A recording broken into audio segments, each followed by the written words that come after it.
안녕하세요. 말씀의 삶의 박태환 목사, 최대림 목사입니다. 네, 말씀의 삶 어느덧 7화가 시작이 됩니다.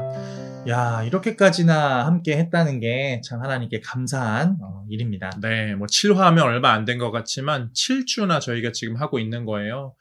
성도님들이 7주 동안 또 간간이라도 또 참여하셨다면 우리가 말씀의 삶을 살아가고 있구나 생각하면서 참 기쁩니다. 감사하게 되네요. 한편으로 기쁘면서 안타까운 것은 1화 때부터 함께 나누었던 예레미야가 다음 주면 끝이 난다는 사실입니다. 네, 이제 예레미야도 거의 끝나가는데 잘 해오셨어요. 다음 성경 본문이 기다려집니다. 그럼 이번 주 말씀의 삶 나눔 본격적으로 시작해 볼까요? 네. 이번 주 본문 어디죠? 네, 이번 주 본문은요, 예레미야 49장부터 51장까지의 말씀입니다. 네, 생명의 삶 본문 이번 주 큐티가 예레미야 49장에서 51장이었는데요. 제가 간략히 내용을 정리하면 지난주에 이어서 하나님께서 이방 지역에 관하여서 이 심판의 메시지를 좀 보내시는 거예요. 그런데 이 지역이 우리가 좀 익숙치 않은 곳이 있는데요. 암몬, 에돔, 다메섹, 게달과 하솔, 엘람, 바벨론 이렇게 되는데 그 지역에 하나님께서 심판의 메시지를 보내시죠. 그 주변 국가들을 이야기해요. 이스라엘에 있으면 이 바벨론이 있고 무슨 암몬, 에돔, 게달과 하솔은 이 광야 지역, 사막 지역을 이야기하고요. 엘람은 저 더 북쪽 위쪽을 이야기하죠. 또 다메섹은 이스라엘의 북쪽을 이야기하고 각각 지역에 하나님께서 심판하겠다. 그러면서 그 가운데도 또 이렇게 하나님께서 은혜와 긍휼로 이끌겠다라고 하는 위로의 메시지가 중간중간에 들어있는 것. 그것이 예레미야 49장에서 51장의 내용입니다. 감사합니다. 오늘도 목사님의 이 일목요연한 요약이 정말 귀에 쏙쏙 들어오고 또 오늘 말씀이 잘 이해될 것 같아서 정말 기대가 됩니다. 네, 감사합니다. 그렇다면 목사님, 이번 주 말씀을 통해 느끼신 또 은혜를 함께 나눠주시면 감사하겠습니다. 네, 저는 49장 7절 8절인데요. 목사님 한번 읽어주세요. 에돔에 대한 말씀이라 만군의 여호와께서 이와 같이 말씀하시되 대만에 다시는 지혜가 없게 되었느냐 명철한 자에게 책략이 끊어졌느냐 그들의 지혜가 없어졌느냐 드단 줌이나 돌이켜 도망할지어다 깊은 곳에 숨을지어다 내가 에서의 재난을 그에게 닥치게 하여 그를 벌할 때가 이르게 하리로다. 아멘. 이 에돔 지역은 이 이스라엘의 동편 동남쪽 정도에 있죠. 목사님 혹시 동쪽 하면 좀 생각나는 성경의 어떠한 사람들 이런 표현들? 동쪽과 사람들이라 하면은 아무래도 예수님이 태어나실 때 등장하는 동방박사가 생각이 납니다. 네, 동방박사, 이 동쪽에서 온 사람들을 이야기하죠. 우리나라 동방예의지국 이렇게 하면서 동쪽에 관련돼서 이 성경에서는 이 그쪽에도 사람들의 특색을 좀 이야기하는데 이 에돔 지역은 특별히 동쪽에 위치한 나라로서 이 굉장히 좀 지혜로운 사람들, 그러한 특징을 좀 가지고 있어요. 그런데 오늘 본문에 보면요. 그 지혜가 어디 있느냐? 지혜가 없어졌냐? 너희들 이렇게 숨어봐라. 너희의 지혜로 너희 마음껏 숨어봐라. 하나님이 지금 이렇게 대놓고 말씀하시는 거예요. 아무리 지혜로운 사람도 하나님의 그 감찰하시는 눈앞에서 숨을 수 없다는 거죠. 아무리 지혜가 자랑할 것이라고 느껴져도 결코 하나님 앞에서는 자랑할 수 없다는 거예요. 그런 면에서 정말 우리가 인간적으로 뭘 자랑하고 내가 이거 드러내고 싶은 것들 하나님 앞에서는 아무런 소용없다. 좀 그런 것에 대해서 욕심내지 말고 겸손하게 좀 살아야겠다. 내가 내 스스로 뭘 자랑하고 있지. 이렇게 한번 좀 자신을 돌아보게 된 저는 그런 본문이었습니다. 감사합니다. 저도 짧지만 사역을 하면서 느끼는 건 나의 의도보다는 하나님 뜻대로 이루어져 가는구나 느끼게 됩니다. 제가 이 부분을 강조하고 싶지만 결국 하나님이 드러나게 하시는 부분은 따로 있듯이 정말 하나님의 역사하심, 인도하심을 따라가는 정말 우리가 돼야겠구나 또 다짐하게 되네요. 네, 내 뜻대로 되지 않는 게 우리의 인생인데 사역도 그런 것 같아요. 그런 면에서 사역이 아주 깊은 그런 철학일까요? 아니면 깊은 수준의 우리는 요 말씀으로 좀 도달하게 되는 거죠. 네. 아무튼 그렇게 겸손하게 또 살아가는 우리 모두가 되기를 원합니다. 네, 그러면 목사님 한번 은혜 받은 거 나눠주실래요? 네, 저는 이번 주 말씀 중에 예레미야 50장 33절부터 34절의 말씀을 묵상하게 되었습니다. 한번 읽어주시겠어요? 만군의 여호와께서 이와 같이 말씀하시니라. 이스라엘 자손과 유다 자손이 함께 학대를 받는도다. 그들을 사로잡은 자는 다 그들을 붙들고 놓아주지 아니하리라. 그들의 구원자는 강하니 그의 이름은 만군의 여호와라. 반드시 그들 때문에 싸우시리니 그 땅에 평안함을 주고 바벨론 주민은 불안하게 하리라. 아멘. 지금 이 말씀을 주시는 상황이 어떤 상황이냐 하면요. 이제 바벨론으로 이스라엘 사람들이 향할 때에 주시는 말씀입니다. 이때에 사람들은요, 자포자기한 사람들이 많았어요. 왜냐하면 하나님의 명령을 따라서 바벨론으로 따라가는 것을 순종하는 게 아니라 이제 갈 곳을 잃어서 자포자기한 심정으로 시리를 잃고 바벨론으로 향했기 때문이죠. 그때에 하나님께서 이 말씀을 하십니다. 사람들아, 힘을 내어라. 내가 너희의 회복을 위해서 이 바벨론을 들어 사용한 것일 뿐 너희는 바벨론에게 영원히 패배한 것이 아니다. 전지전능한 나 하나님이 너희를 구원의 길로 인도해 내리라. 이 감사한 것은요. 이 끊임없이 죄를 짓던 이스라엘에게 하나님이 하시는 말씀이 너희는 죄를 지었으니 죄값을 달게 받아라가 아니라 너희를 회복하리라, 다시 돌이키라 라는 사랑의 메시지라는 겁니다. 정말 감사한 것은요. 우리가 살아가면서 심판을 받을 때가 있는데 그 심판을 받는 이유는 우리가 죄를 지어 하나님께 미움을 샀기 때문이 아니라 끝까지 돌이키지 않고 회개하지 않았기 때문에 결국에 그 심판을 받게 된다는 거죠. 저는 이 말씀을 보면서 하나님이 얼마나 우리를 사랑하시는가, 죄를 짓고 외면할지라도 다시 돌이키기를 바라시는 그 사랑을 또 묵상하게 되었습니다. 인간은요, 여전히 부족하고 늘 연약해서요, 죄와 욕심 앞에 무너지기 마련입니다.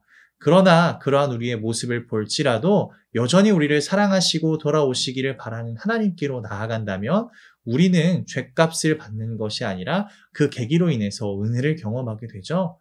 그래서 우리가 이번 주 함께 묵상할 것은 하나님이 사랑하시는 나를 나도 사랑하고 하나님이 경계하시는 나의 죄성을 나도 함께 경계해야겠구나 느끼게 되고 묵상하게 됩니다. 네, 사랑의 하나님을 통해서 깊은 묵상 나눠주셔서 감사합니다. 저도 우리의 그런 죄성을 더 경계하며 하나님께서 우리를 얼마나 사랑하시는지 떠올리고 또 자신을 또 사랑할 수 있는, 하나님을 또 사랑할 수 있는 그런 모습으로 살아야겠네요. 네, 이번에는 저희가 한 주간 삶을 살아가면서 말씀으로 묵상하면서 받았던 은혜들 좀 가볍게 나눠보는 시간 갖겠는데요. 저는 이번 주에 사실 백령도에 월요일, 화요일 다녀왔어요. 이제 기관 사역차 이렇게 백령도에 갔다 오게 되었는데 우리나라에서 굉장히 오래된, 두 번째로 오래된 교회라고 하죠. 이 중화동 교회에 가서 이 교회 이제 기념관이 있어, 역사 기념관에 갔다 왔는데 좀 이런저런 생각이 들더라고요. 그 중에 하나가 굉장히 많이 이제 백령도가 바뀌고 그런 걸 보고 또 백령도는 그렇게 또 그것을 잘 유지시키고 발전시킨 부분도 있는가 하면 또 한국교회, 여느 한국교회들처럼 굉장히 또 고령화된 모습들도 있다고 하는 이야기.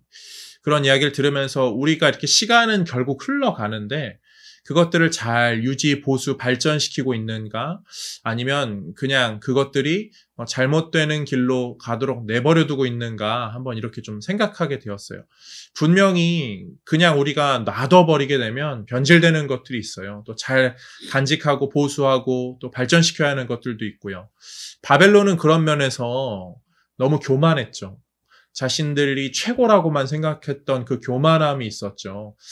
자신들을 돌아볼 줄 모르고 자신들의 그 부족함을 더 하나님 앞에 가져올 줄 모르는 그런 교만함이 있었는데 그런 것들을 좀 이래저래 좀 백령도에 갔다 오면서 옛 흔적들을 보면서 그래 우리가 더 잘 이 신앙을 발전시키자, 잘 간직하자 이런 생각들을 좀 하게 되었습니다. 네, 확실히 영혼을 사모하는 마음이 있으셔서 감사하네요.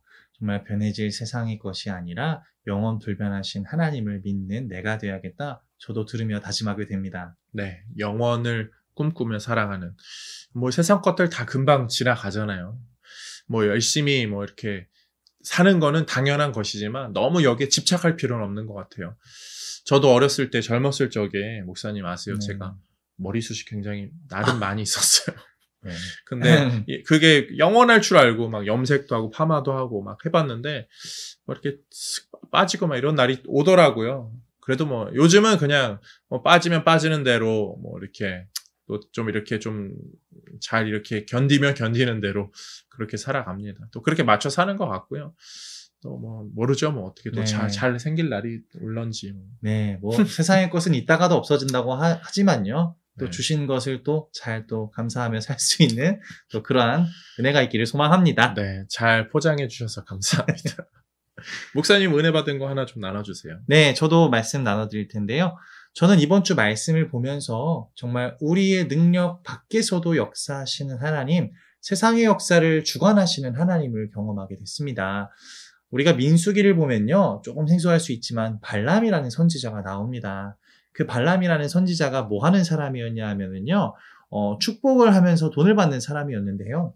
이스라엘이 이제 광야에서 40년의 생활을 다 보낸 후에 하나님의 약속에 따라서 가나안 땅으로 향하고 있을 때였습니다.